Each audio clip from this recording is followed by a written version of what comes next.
அதிமுக கொடுத்த அழுத்தம் காரணமாகவே திமுக அரசு மகளிர் உரிமை தொகை வழங்குவதாக எதிர்க்கட்சித் தலைவர் எடப்பாடி பழனிசாமி தெரிவித்தார். தேர்தல் அறிக்கையில அனைத்து இந்திய அண்ணா திராவிட முன்னேற்ற கழகம் வெற்றி பெற்று வந்தோட எல்லா குடும்ப அட்டைதாரருக்கும் மகளிருக்கு 1500 ரூபாய் கொடுக்கப்படும் என்ற அறிவிப்பு கொடுத்தோம். தில்லுமுள்ளு பேசி கவர்ச்சிகரமா பேசி மக்களை ஏமாத்தி 1000 ரூபாய் கொடுக்கறது ஓட்டை வாங்கிட்டு ஜெயிச்சு வந்த பிறகு 28 மாசம் நாங்க போராடணும்.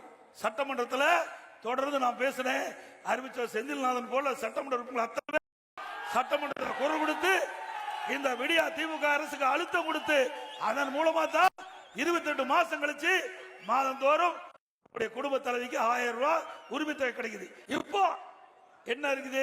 மக்களுடைய செல்வாக்கு இழந்துட்டாங்க, கட்சி தொண்டருடைய செல்வாக்கு இழந்துட்டாங்க. இப்போ ஒரு வாரத்துக்கு முந்தி அந்த விதியெல்லாம் தளர்த்தி மேலும் 30 லட்சம் பேருக்கு குடும்ப தலைவிக்கு 1000 ரூபாய் உரிமை தொகை கொடுப்பதாக பத்திரிகை செய்து.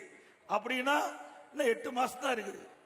ஏன்னா மக்களுடைய வறுமையை நினைச்சா கொடுக்கறாங்க, குடும்ப தலைவியினுடைய கஷ்டத்தை எண்ணியா கொடுக்கறாங்க. இல்ல அடுத்த ஆண்டு சட்டமன்ற தேர்தல் வர இருக்குது, அதுக்கு இந்த 30 லட்சம் பேருடைய வாக்கு தேவை, அதற்காக கொடுக்கறாங்க.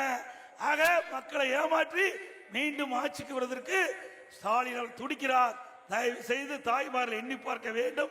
அதிமுக எடுத்த நடவடிக்கையின் காரணமாக தான் இந்த 1000 ரூபாய் உங்களுக்கு கிடைக்குது.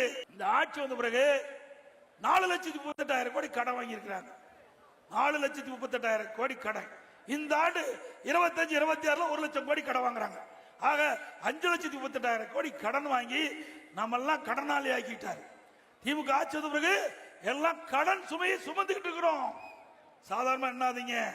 இன்னைக்கு ஒரு பக்கம் மின் கட்டணம் ஏத்தியாச்சு, கடுமையா மின் கட்டணம் உயர்வு, இங்க இருக்கிற கடைக்கெல்லாம் வரி உயர்வு, கடை வரி, குடிநீர் வரி, குப்பை வரி, எல்லா வரியும் போட்டாங்க.